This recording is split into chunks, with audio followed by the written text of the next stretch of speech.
বাংলাদেশ স্বাধীন করো, স্বাধীন করো, বাংলাদেশ স্বাধীন করো।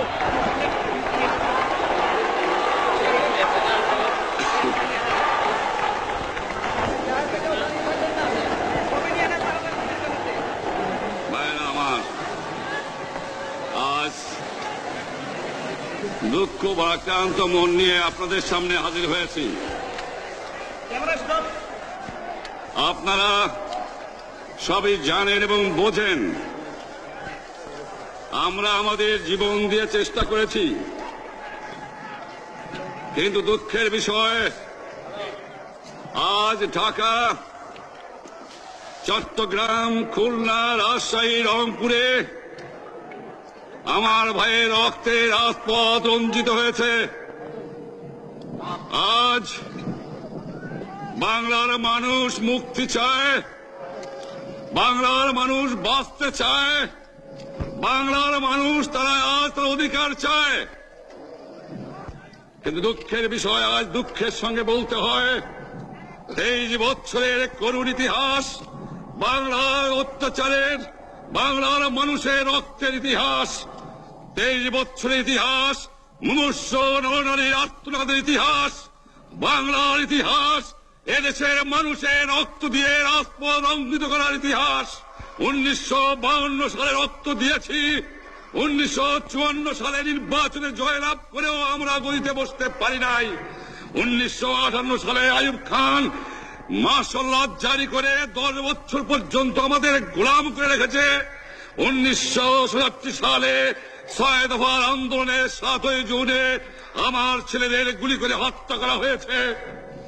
1969 আন্দোলনে আইয়ুব খানের পতন হওয়ার পরে যখন ইয়াহিয়া খান সাহেব সরকার নিলেন, তিনি বললেন দেশে শাসনতন্ত্র দেবেন, গণতন্ত্র দেবেন, আমরা মেনে নিলাম। তারপরে অনেক ইতিহাস হয়ে গেল, নির্বাচন হলো। আপনারা জানেন দোষ কি আমাদের? আজকে আমি প্রেসিডেন্ট ইয়াহিয়া খান সাহেবের সঙ্গে দেখা করেছি, আপনারা জানেন, আলাপ আলোচনা করেছি।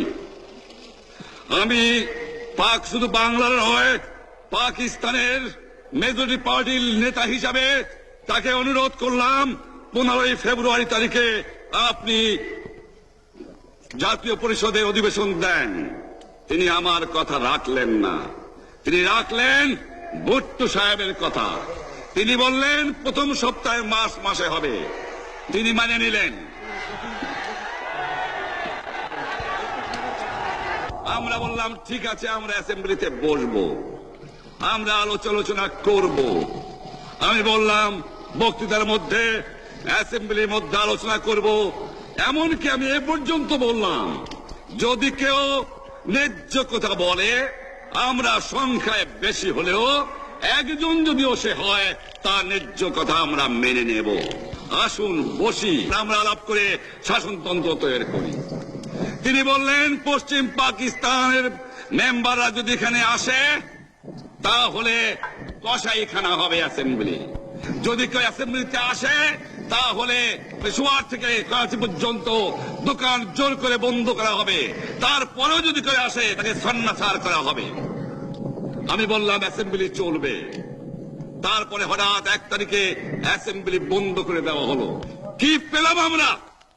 আমার পয়সা দিয়ে অস্ত্র কিনেছি বহিঃশত্রু আক্রমণ থেকে দেশকে রক্ষা করার জন্য। আজ সেই অস্ত্র ব্যবহার হচ্ছে আমার দেশের গরিব দুঃখী নিরস্ত্র মানুষের বিরুদ্ধে, তার বুকের উপরে হচ্ছে গুলি। আমরা পাকিস্তানের সংখ্যাগুরু, আমরা বাঙালিরা যখনই ক্ষমতায় যাওয়ার চেষ্টা করেছি, যখনই এদেশের মালিক হবার চেষ্টা করেছি, তখনই তারা আমাদের উপর ঝাঁপিয়ে পড়েছেন। তারা আমাদের ভাই।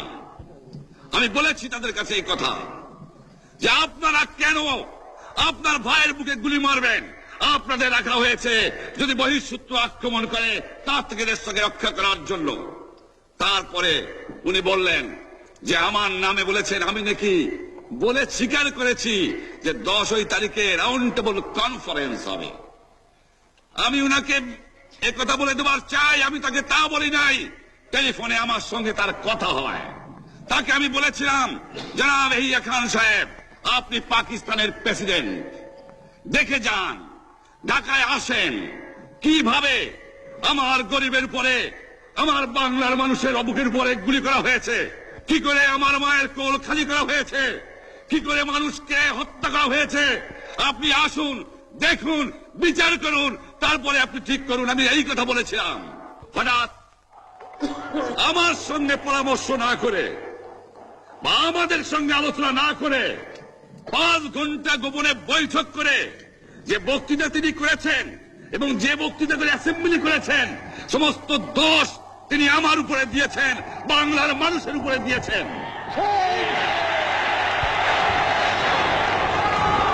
আমি পরিষ্কার মিটিংয়ে বলেছি, এবারের সংগ্রাম আমার মুক্তির সংগ্রাম, এবারের সংগ্রাম স্বাধীনতার সংগ্রাম। ভাইয়েরা আমার, 25 তারিখে অ্যাসেম্বলি কল করেছে, রক্তের দাগ শুকায় নাই। আমি 10 তারিখে বলে দিয়েছি যে ওই শহীদের রক্তের উপর দিয়ে পাড়া দিয়ে আরটিসিতে মুজিবুর রহমান যোগদান করতে পারে না। অ্যাসেম্বলি কল করেছেন, আমার দাবি মানতে হবে। প্রথম, সামরিক আইন মার্শাল ল উদ্ধ করতে হবে,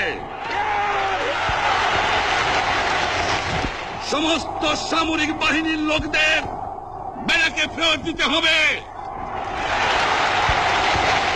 যেভাবে হত্যা করা হয়েছে তার তদন্ত করতে হবে,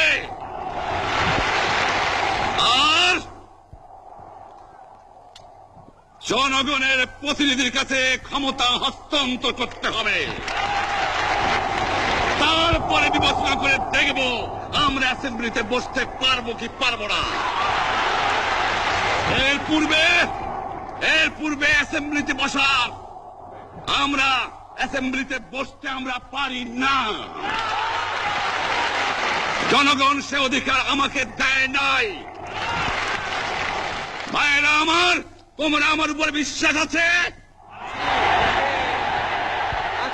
আমি প্রধানমন্ত্রিত্ব চাই না, আমরা দেশের মানুষের অধিকার চাই। আর যদি একটা গুলি চলে, আর যদি আমার লোকের উপর হত্যা করা হয়, তোমাদের উপর কাছে আমার অনুরোধ রইল, প্রত্যেক ঘরে ঘরে দুর্গ করে তোলো। তোমাদের যা কিছু আছে তাই নিয়ে শত্রুর মোকাবেলা করতে হবে, এবং জীবনের তরে রাস্তাঘাট যা যা আছে সবকিছু আমি যদি হুকুম দেবার নাও পারি, তোমরা বন্ধ করে দেবে। তোমরা আমার ভাই, তোমরা ব্যারাকে থাকো, কেউ তোমাদের কিছু বলবে না, কিন্তু আর আমার বুকের পর গুলি চালাবার চেষ্টা করো না, ভালো হবে না। 7 কোটি মানুষকে তাবা রাখতে পারবো না। আমরা যখন মরতে শিখেছি তখন কেউ আমাদের দবাতে পারবে না। যে পর্যন্ত আমার এই দেশের মুক্তি না হবে, খাজনা ট্যাক্স বন্ধ করে দেওয়া হলো, কেউ দেবে না। তবে আমি অনুরোধ করছি, আপনারা আমাদের ভাই, আপনারা দেশকে একেবারে জাহান্নামে ধ্বংস করে দিয়েন না। জীবনে আর কোনদিন আপনাদের মুখ দেখা দেখি হবে না। যদিও আমরা শান্তিপূর্ণভাবে আমাদের ফয়সলা করতে পারি, তাহলে অন্তপক্ষে ভাই ভাই হিসেবে বাস করার সম্ভাবনা আছে। সেই জন্য আপনাদের অনুরোধ করছি, আমার এই দেশে আপনারা মিলিটারি শাসন চালাবার চেষ্টা আর করবেন না। দ্বিতীয় কথা, প্রত্যেক গ্রামে, প্রত্যেক মহল্লায়, প্রত্যেক ইউনিয়নে, প্রত্যেক সাব ডিভিশনে আওয়ামী লীগের নেতৃত্বে সংগ্রাম পরিষদ গড়ে তোলো, এবং তোমাদের যা কিছু আছে তাই নিয়ে প্রস্তুত থাকো। মনে রাখবা, রক্ত যখন দিয়েছি, রক্ত আরো দেব, এই দেশের মানুষকে মুক্ত করে ছাড়বো ইনশাআল্লাহ। এবারে সংগ্রাম আমাদের মুক্তির সংগ্রাম, এবারে সংগ্রাম স্বাধীনতার সংগ্রাম। আপনারা আমার আমার উপরে বিশ্বাস নিশ্চয়ই রাখেন, জীবনে আমার রক্তের বিনিময়েও আপনাদের সঙ্গে বেইমানি করি নাই। প্রধানমন্ত্রিত্ব দিয়ে আমাকে নিতে পারে নাই, ফাঁসি কাস্টে আসামি দিয়ে আমাকে নিতে পারে নাই। যে রক্ত দিয়ে আপনারা আমাকে একদিন জেলের থেকে বার করে নিয়ে এসেছিলেন, এই রেসকোর্স ময়দানে আমি বলেছিলাম আমার রক্ত দিয়ে আমি রক্তের ঋণ শোধ করবো, মনে আছে? আমি রক্ত তোমার জন্য প্রস্তুত। আমাদের মিটিং এইখানেই শেষ। আসসালামু আলাইকুম। জয় বাংলা।